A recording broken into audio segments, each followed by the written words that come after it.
Le sommet de la francophonie de Kinshasa, le 14e du nom avec les chefs d'État et de gouvernement et le ministre français des Affaires étrangères, Laurent Fabius, qui est avec nous. Monsieur le ministre, évidemment, c'est un sommet crucial, j'allais dire un tournant dans la relation entre la France et l'Afrique. Le tournant, si je puis dire, a commencé hier à Dakar. Vous avez suivi cela. Et le discours de François Hollande sur la relation entre la France et l'Afrique a été, je crois, très fort. Tourné vers l'avenir et pas seulement vers l'histoire. Comme l'avait fait Nicolas Sarkozy il y a 5 ans, un peu. Évitons les comparaisons. Oui. Mais tourné vers l'avenir, positif et proposant un vrai partenariat avec l'Afrique. Et je crois qu'il a été bien accepté, bien accueilli.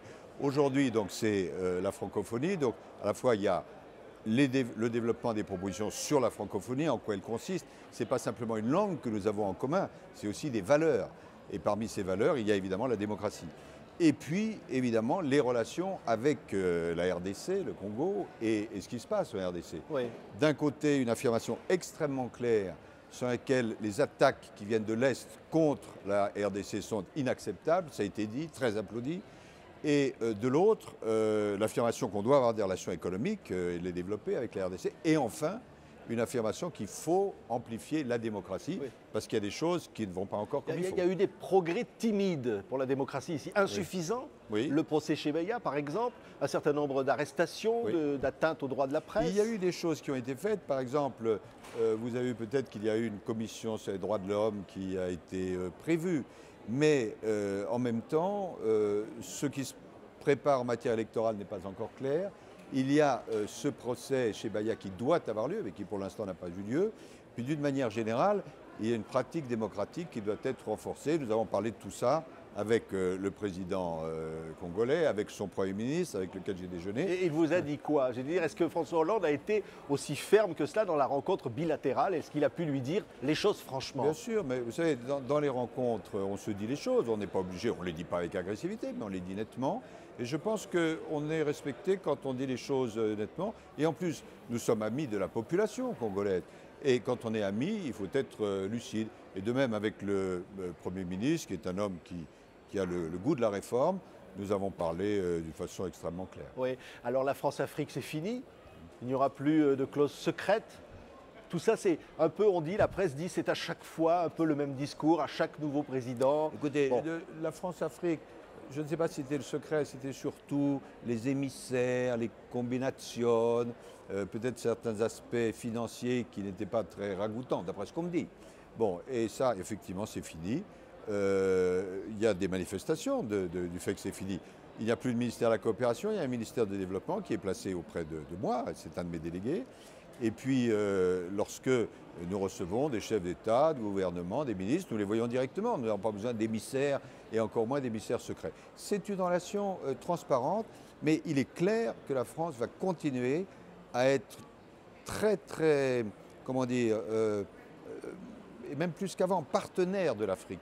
Les Africains sont nos amis.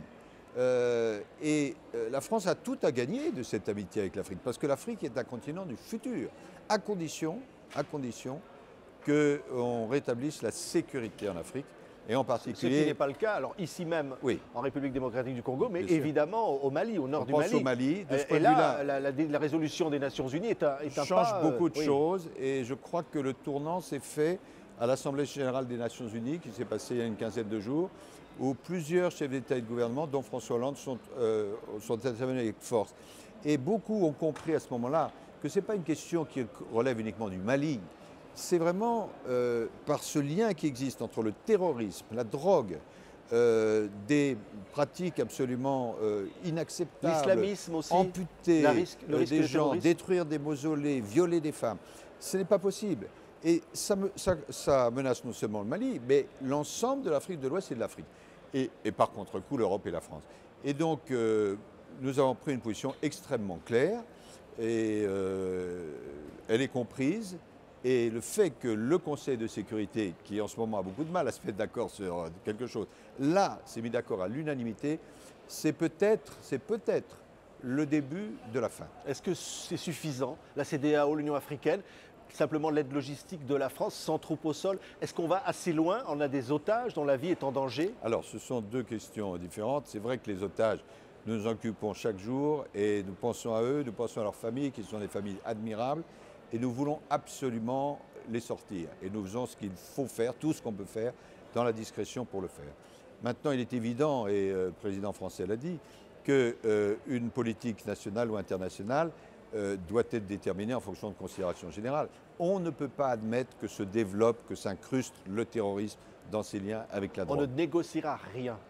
Nous sommes ouverts à toute discussion, bien sûr, mais en ce qui concerne les terroristes, ces terroristes ne peuvent pas être là où ils sont, c'est clair, c'est net et c'est précis. On voyait notamment la présence du président tunisien ici, la question des salafistes en France aussi, avec évidemment les arrestations récentes. Vous avez l'impression, finalement, on parle ici de gouvernance mondiale, mais il y a effectivement une mondialisation des problèmes.